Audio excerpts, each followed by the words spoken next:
Koiki Media bringing the world closer to your doorstep. A wà ní ìlú Kishi níbi tí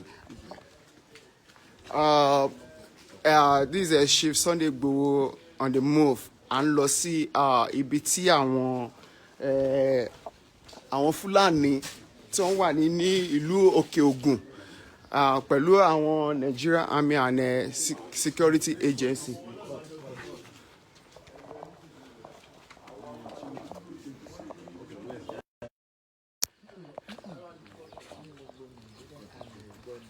No, only people show.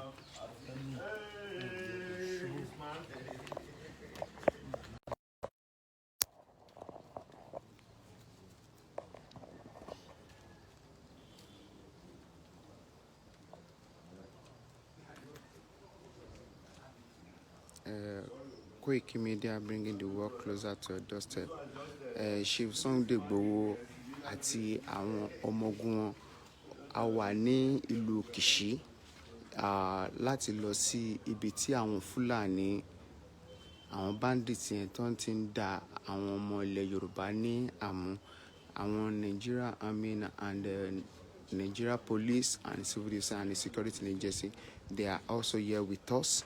So we are on our move to the bush right now. Emaba Kalo.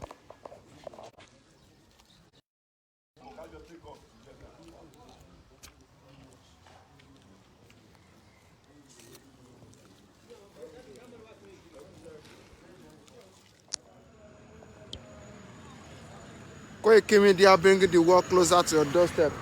Chief Sunday Igboho ti wà ní ìlú Kishi. À ń lọ sí ọ̀dọ̀ ọba Kishi. Chief Sunday Igboho pẹ̀lú àwọn ọmọ ogun wọn a wà nílùú Kishi láti lọ wo ibi tí wọ́n ti ní pé àwọn Fúlàní àti àwọn tó ń jí ní gbé ibẹ̀ ni a wà báyìí.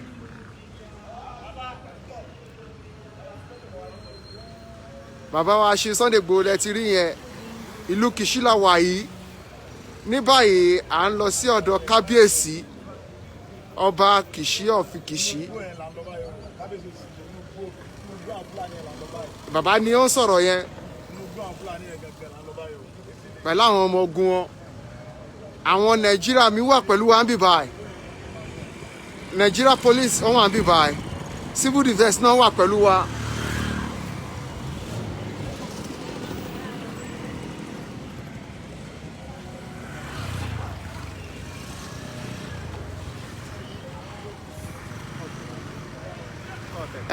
Mo máa padà wá tá bá ti dé níbi tí à ń lọ a máa fún yín ní ẹ̀kúnrẹ́rẹ́ ìròyìn ní rẹpẹrẹpẹ.